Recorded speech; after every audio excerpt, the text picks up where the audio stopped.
So imagery is so important for uh, a neuroscience-based reason.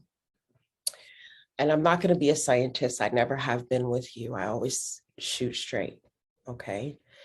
Your nervous system controls your talk. Your self-talk is coming from your body. Your doubt, your fear, it's coming from your body.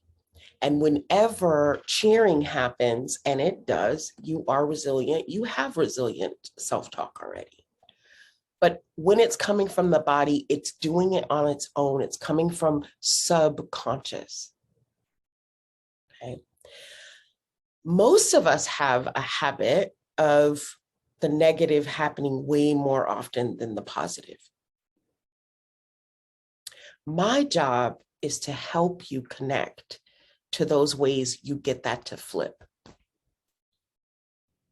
And imagery is one of the best ways possible. Why? Because the human being is a memory machine. We believe our memories more than we believe any book. Did we know that? If you ever fall through ice, you'll never walk on a lake again.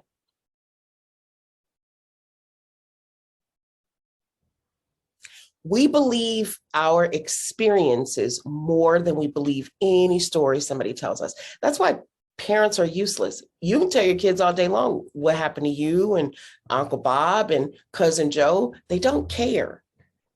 They want their own lived experience. We can all remember being teenagers 5 minutes ago, right?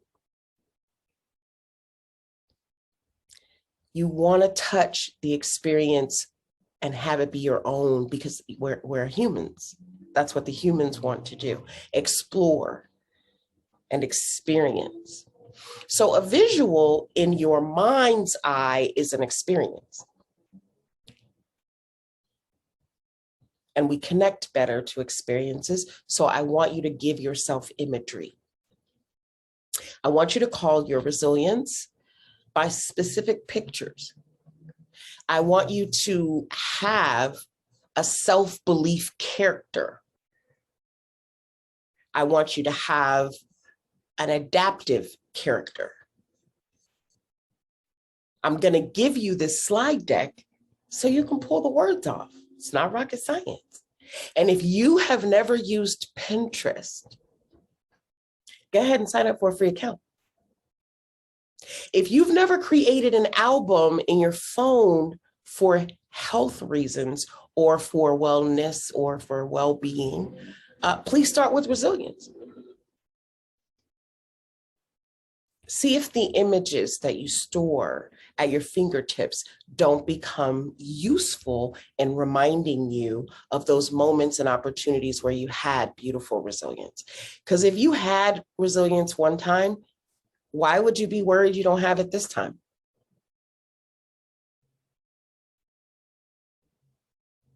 That's how the body works. But when we have anxiety, we spend too much time ruminating on the worst outcome, not the best outcome. So in our class 3, I think it was, we talked about finding the silver lining. Forcing yourself to find the silver lining is the same thing as looking for the best outcome. And none of these habits are going to stick as well as they will when you start to add imagery to the practice.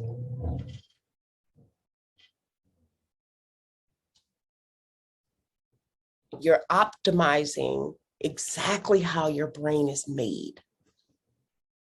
You see, anxiety for most people is a habit, a set of habits, probably 12, 13 of them, but you start popping them off one by one. If you've ever worked with me as a therapist, you know I won't let you have more than 3 goals at one time. It's not possible for you to attain 3 goals at one time. Pick a lane and stay in it. Hone in on the thing that's hurting the most and flip it over. And start to see every bit of the recipe as just pancakes. Oh, I'm on my negative, pessimistic, doubt-filled side of my pancake. Let me flip it over. But how you pull yourself to that flipping is actually in your self-talk. So if your body is popping off doubt-filled self-talk, flip it over and find something nice to say. It's part of the reason gratitude lists have become all the rage.